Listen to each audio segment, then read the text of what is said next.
Assalamualaikum warahmatullahi wabarakatuh. Innal hamdalillah nahmaduhu wa nasta'inuhu wa nastaghfiruh wa na'udzu billahi min syururi anfusina wa min sayyiati a'malina. Man yahdihillahu fala mudilla lahu wa may yudlil fala hadiyalah. Asyhadu an la ilaha illallah wahdahu la syarikalah wa asyhadu anna Muhammadan abduhu wa rasuluh. Ya ayyuhalladzina amanu taqullaha haqqa tuqatih wa la tamutunna illa wa antum muslimun.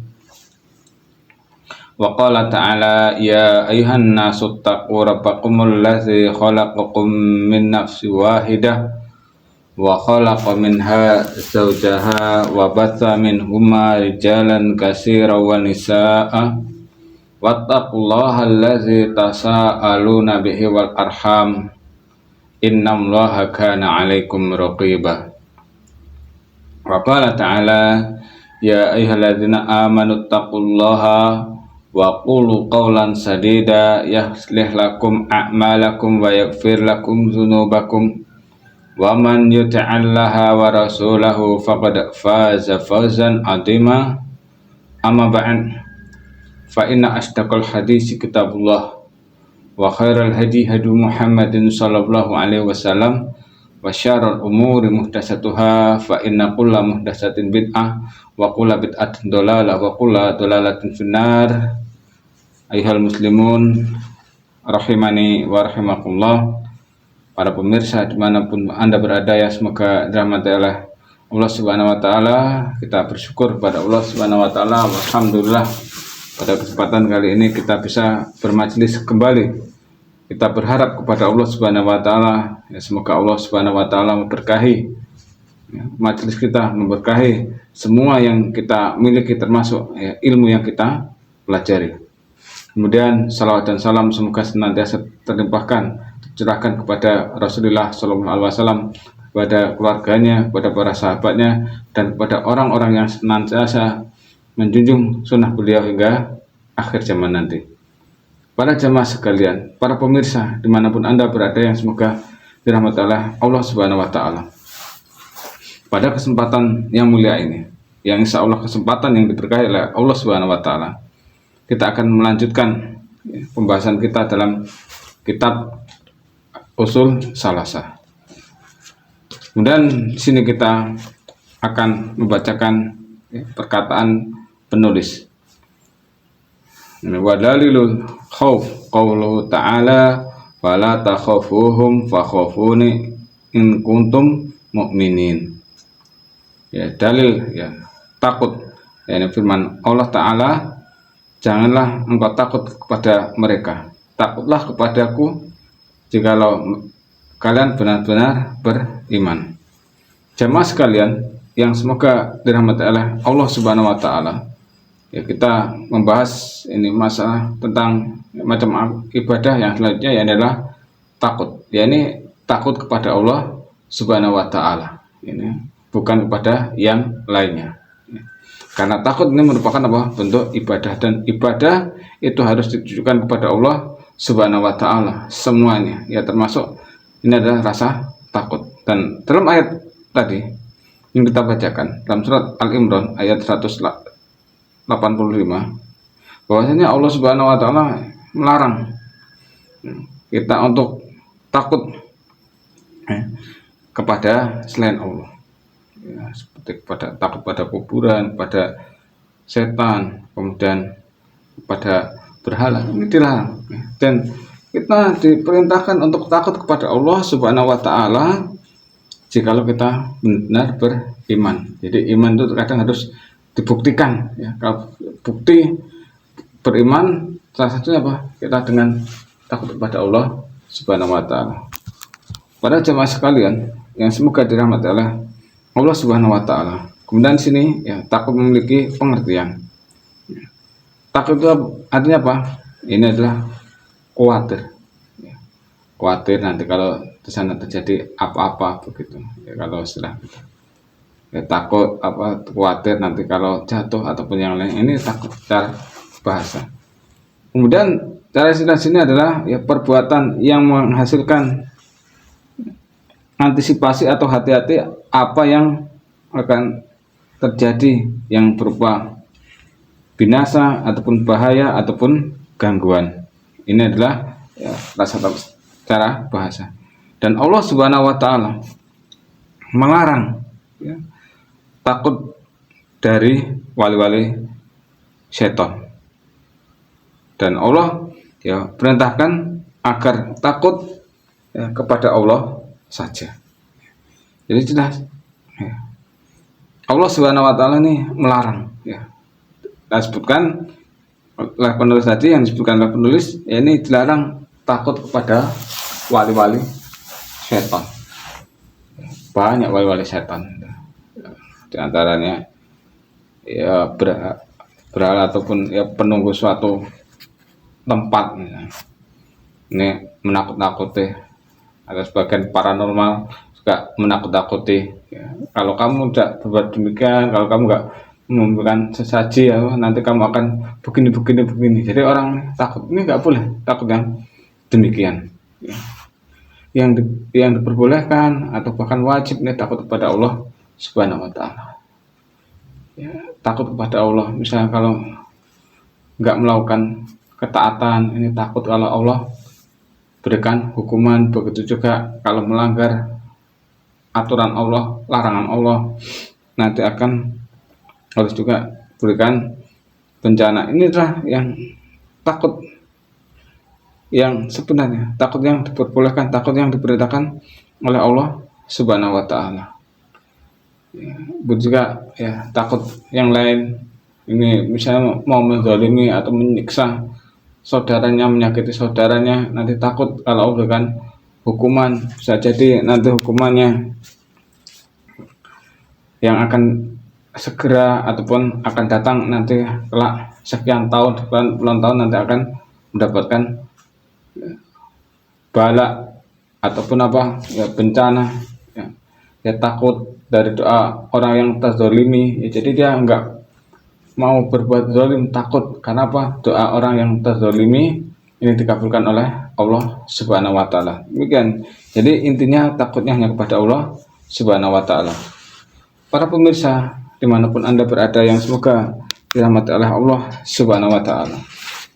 Dan takut ini dibagi menjadi 3. Yang pertama adalah takut tabi'i. Ya, tabi'i itu ya takut tabiat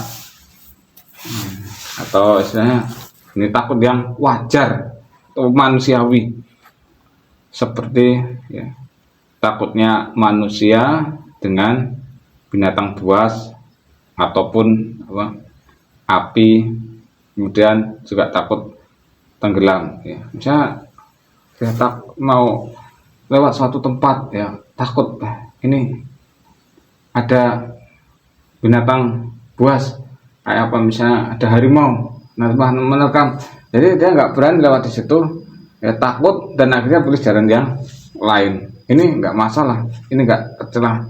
Takut juga apa, misalnya dengan api, ini berhati-hati misalnya kalau bersih-bersih ya, membakar sampah, apalagi sekarang yang udah musim agak panas ya, ada memasuki kemarau, ini panasnya sangat mencekam ya, sangat suhu panasnya sangat tinggi ya.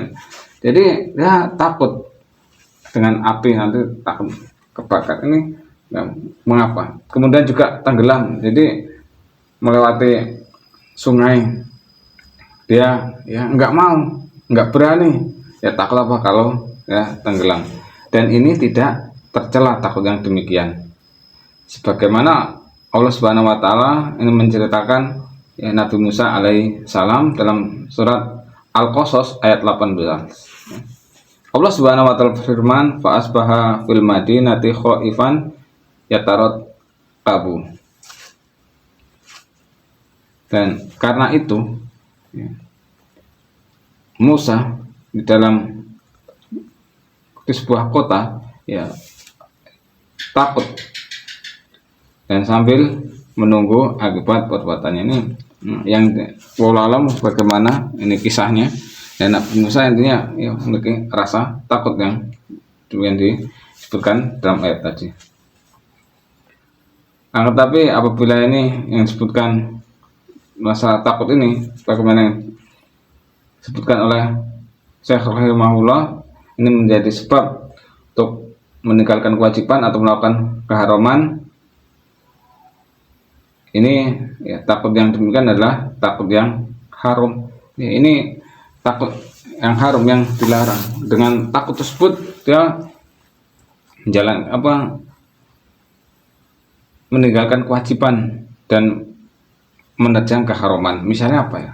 Takut ya nggak mau melakukan sholat berjamaah di masjid, apalagi sholat subuh ya, takut nanti kalau di jalan ada ular yang mematok ya, ataupun ya, perkara-perkara yang lainnya.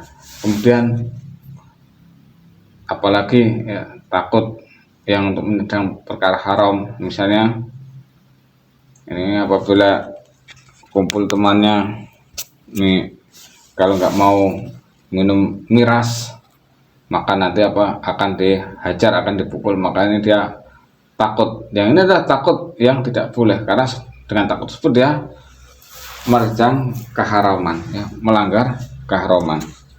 Maka di sini Allah Subhanahu wa taala berfirman, "Fala takhafuhum fakhafuni in kuntum mu'minin." Janganlah kalian takut kepada mereka, takutlah kepadaku jikalau kalian benar-benar beriman. Jamaah sekalian yang semoga dirahmati oleh Allah Subhanahu wa taala, dan ya, takut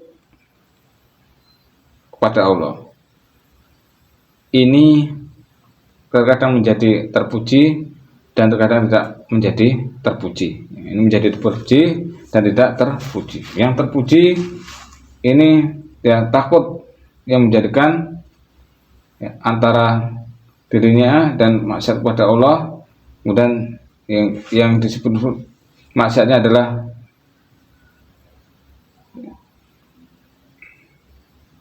maksudnya gini, antara dirinya dia karena takut kepada Allah yang meninggalkan ya maksiat ya, akhirnya karena takut kepada Allah maksiat ini apa, dia meninggalkan kewajiban dan menentang keharaman. Sehingga di sini ini terpuji, sehingga dengan hal tersebut maka akan ada ketenangan dalam hatinya ya, gembira dengan nikmat Allah dan dia mengharap pahala dari Allah. Jadi takut yang demikian ya, karena takut kepada Allah ya, dia segera melakukan ya, perintah dan meninggalkan larangan, sehingga dengan hal tersebut dia ya, hatinya menjadi tenang ya. Kemudian ya, dia terus meneruskan meninggalkannya. Ini takut kepada Allah, dia ya, berharap ya, pahala dari Allah Subhanahu wa taala, agar ya, tatkala meninggalkan kemungkaran tersebut, meninggalkan maksiat tersebut, Allah Subhanahu wa taala memberikan ya, pahala. Kemudian juga yang kedua, ini takut yang tidak terpuji. Maksudnya apa? Di sini yang menjadikan seorang hamba itu ya putus asa dari rahmat Allah. Dia bersedih ya. Kemudian ya, terus-menerus bersedihnya, sehingga dia terus-menerus terjerumus ke dalam kemaksiatan. Karena apa? Karena dia putus asa ya, misalnya ya takut ya pada Allah, ya bersedih dan nggak mau lagi melakukan ibadah ya, apakah Allah ini mau mengampuni, misalnya mau mengampuniku sedangkan dosaku sudah banyak. Yang demikian ini adalah ya takut ya, bang, tidak terpuji, bahkan takut yang tercela. Kemudian ya modal takut yang kedua yakni adalah takut ibadah ya, jenis takut yang kedua adalah takut ibadah, yakni adalah seorang hamba ini ya takut, ini takut yang menjadikan dia ya, menjadikan apa, dia semangat ibadah, dia untuk melakukan ibadah. Yang ini tidak boleh dilakukan, tidak boleh ditujukan kecuali hanya kepada Allah. Jadi yang pertama orang ini adalah takut, yang kedua adalah takut ibadah. Ini sehingga dengan takut tersebut dia melakukan ibadah dengan takut. Dia semangat untuk melakukan ibadah. Misalnya segera dia melakukan sholat karena takut nanti akan diberikan bencana oleh Allah Subhanahu wa taala, akan diberikan hukuman oleh Allah Subhanahu wa taala. Ini dengan sebab takut tersebut dia semangat untuk melakukan ibadah. Dan takut yang demikian itu hanya ditujukan pada Allah Subhanahu wa taala. Dan barang siapa yang memalingkannya pada selain Allah, maka termasuk syirik akbar, syirik besar. Kemudian yang ketiga, yakni khauf sir, yakni takut cara sir. Ya, seperti seorang takut kepada penghuni kubur atau wali yang jauh darinya, yang tidak ada pengaruhnya, akan tapi dia takut kepada penghuni tersebut, pada wali tersebut, dan takut secara sir, maksudnya secara sir. Dan ini termasuk yang disebutkan para ulama adalah termasuk syirik. Ini takut sir, atau maksudnya sir ini takut yang tersembunyi, yang ada dalam hati. Takut dengan penghuni kubur, mau melewati kubur, ini takut nanti situ kita melewati kuburannya wali fulan, syekh fulan, nanti misalnya apa, takut kalau dia keluar dan lain. Ini adalah takut yang dilarang, takut yang tidak diperbolehkan. Atau dia takut dengan wali-wali pada aslinya ini jauh, akan tapi dia terus-menerus takut dalam hatinya. Dan ini sebagaimana ulama juga menunjukkan bentuk kesyirikan, karena dia takut kepada selain Allah Subhanahu wa taala. Takut merupakan ibadah, dan barang siapa yang memalingkan ibadah kepada selain Allah Subhanahu wa taala, ini adalah termasuk bentuk kesyirikan. Wallahu a'lam bishawab. Demikian yang bisa kita sampaikan, kurang lebihnya saya mohon maaf apabila terdapat kesalahan dalam menyampaikan, dan kepada Allah saya mohon ampun. Dan kita cukupkan pertemuan kita kali ini dengan doa kafaratul majelis. Subhanakallahumma wa bihamdika asyhadu alla ilaha illa anta astaghfiruka wa atubu ilaik. Assalamualaikum warahmatullahi wabarakatuh.